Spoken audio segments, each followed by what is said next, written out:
অন্ধকার কাটিয়ে আলোর দিকে ধাবিত হওয়ার প্রত্যয়ে হল ১৪৩১ সনের বাংলা নববর্ষের মঙ্গল শোভাযাত্রা। এবারের শোভাযাত্রার স্লোগান ছিল আমরা তো তিমির বিনাশী। রোববার সকাল ৯:১০টায় শোভাযাত্রাটি ঢাকা বিশ্ববিদ্যালয় চারুকলা ইনস্টিটিউটের সামনে থেকে শুরু হয়। এরপর শাহবাগের ঢাকা ক্লাবের সামনে দিয়ে ঘুরে টিএসসি মোড় হয়ে ফের চারুকলার সামনে গিয়ে ১:১০টা থেকে শেষ হয় শোভাযাত্রা। শোভাযাত্রায় আবহমান বাংলার ইতিহাস ঐতিহ্যের প্রতীকী উপস্থাপনের নানা বিষয় স্থান পেয়েছে। আজকে ভালোই, কিন্তু গরম অনেক বেশি, যেটা হচ্ছে একমাত্র সমস্যা, এছাড়া সব ফাইন। আজকে সারাদিন আপাতত বাইরে কাটানোরই প্ল্যান, দেখি আর কোথায় বৈশাখী মেলা টেলা হচ্ছে সেখানে যাওয়া হবে। ৫:০০টার দিকে উঠে রেডি হয়ে এখানে আসছি মঙ্গল শোভাযাত্রার সঙ্গে। মঙ্গল শোভাযাত্রা দেখতে, আনন্দ করতে প্রতি বছরই আসা হয়, অনেক ভালো লাগে। আমাদের যে একটা বাংলার যে একটা ঐতিহ্য, তাই না? এইটা তো এইখানে না আসলে তো বোঝা যাবে না। আসলে এইখানে আসলে বোঝা যায় যে আনন্দ কী জিনিস। ভালোই উপভোগ করতেছি, ভালোই লাগতেছে। সবাই আসছে, বান্ধবীরা মিলে আসছি, মজাই লাগতেছে।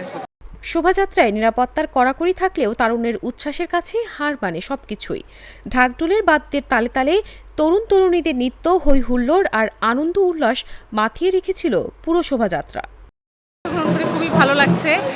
আর আমরা সব বাঙালিরা একটা সম্প্রীতির বন্ধনে আবদ্ধ হতে পেরেছি বলে আমি মনে করি। আর আমি চাই যে এই সম্প্রীতির বন্ধনটা যেন আমাদের অটুট থাকে। নতুন বছরে আমি চাই শুভ কোনো বার্তা, সেটা যে কোনো ক্ষেত্রেই হোক, কিন্তু যেন সেটা শুভ হয়। অবশ্যই একটা শুভ একটা মানে সমস্ত জরাজীর্ণতা মুছে যাক সকল মানুষের মুখ থেকে।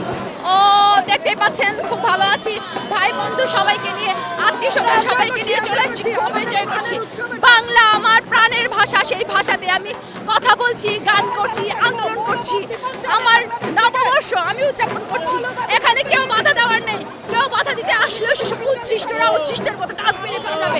সেই প্রত্যাশায় আবারও বাংলাদেশ সবাইকে শুভ নববর্ষ। অসাম্প্রদায়িক চেতনার প্রাণের উৎসব বর্ষবরণ। বাংলা নববর্ষ বরণে বাঙালির নানা আয়োজনের মধ্যে মঙ্গল শোভাযাত্রা অন্যতম। বাঙালির প্রাণের উৎসব পহেলা বৈশাখের মঙ্গল শোভাযাত্রার ৩৫ বছর পূর্ণ হল এবছর। এবারের শোভাযাত্রার স্লোগানটি কবি জীবনানন্দ দাশের ৭টি তারার তিমির কাব্যগ্রন্থের তিমির হননের গান কবিতা থেকে নেয়া। ২০১৬ সালে জাতিসংঘের সংস্থা ইউনেস্কোর সাংস্কৃতিক ঐতিহ্যের তালিকায় স্থান করে নিয়েছে ঢাকা বিশ্ববিদ্যালয় চারুকলা ইনস্টিটিউটের উদ্যোগে চালু হওয়া এই মঙ্গল শোভাযাত্রা। মঙ্গল শোভাযাত্রা আমরা ১৯৯০ সালে শুরু করেছিলাম গণতান্ত্রিক আন্দোলনের বিজয়ের পরে। সেটা অনেক বড় হয়েছে। আমি প্রথমটাতে অংশগ্রহণ করেছিলাম। এখন তো ইউনেস্কো এটাকে বিশ্ব স্বীকৃতি দিয়েছে, ঐতিহ্য হয়ে গেছে। এটার মধ্যে যে প্রতীকগুলি আছে, এটা আমাদের লোকশিল্পের মধ্যে এবং লোকজীবনে আছে। যেমন আমি ছোটোবেলায় মেলায় গিয়ে বাতাসা কিনতাম, যে মন্ডার মধ্যে কিন্তু এই হাতি ঘোড়া এগুলি সব ছিল। আর টেপা পুতুল তো আমাদের শৈশব থেকেই দেখে আসছি যে আছে। তো সেগুলি আমরা বড় করে এখানে প্রদর্শন করি। আমাদের চারুকলা এটার সঙ্গে যুক্ত থাকে। আমাদের উদ্দেশ্য হচ্ছে মঙ্গলের বার্তা পৌঁছানো, পৃথিবীতে শান্তি আসুক, গাজাতেও শান্তি আসুক। আর আমি চাই ধনী গরিবের বৈষম্যের অবসান ঘটুক। যে কোনো উৎসবে আপনি যদি যান, যেটা হয় কি আপনি নিজেকে ভুলে যাবেন। নিজেকে ভুলে গেলে কিন্তু সকল দুঃখ দুর্দশার আপনি ঊর্ধ্বে উঠতে পারেন। সেই জন্য উৎসবে যেতে হয়। আপনি নিজের দুঃখ নিয়ে নিজের ঘরে বসে থাকলে দুঃখ বাড়ে। শোভাযাত্রার উদ্বোধন করেন ঢাকা বিশ্ববিদ্যালয়ের উপাচার্য এএসএম মাকসুদ কামাল। শোভাযাত্রায় সমাজ কল্যাণ মন্ত্রী দীপুমণি, ঢাকা উত্তর সিটি কর্পোরেশনের মেয়র মোহাম্মদ আতিকুল ইসলাম, প্রধানমন্ত্রীর শিক্ষা ও সাংস্কৃতিক বিষয়ক উপদেষ্টা কামাল আব্দুল নাসের চৌধুরী, বিশ্ববিদ্যালয়ের শিক্ষক ও শিক্ষার্থী ও বিভিন্ন স্তরের মানুষ স্বতঃস্ফূর্তভাবে অংশ নেন। শোভাযাত্রা উপলক্ষে কঠোর নিরাপত্তা চাদরে মোড়ানো ছিল পুরো ঢাকা।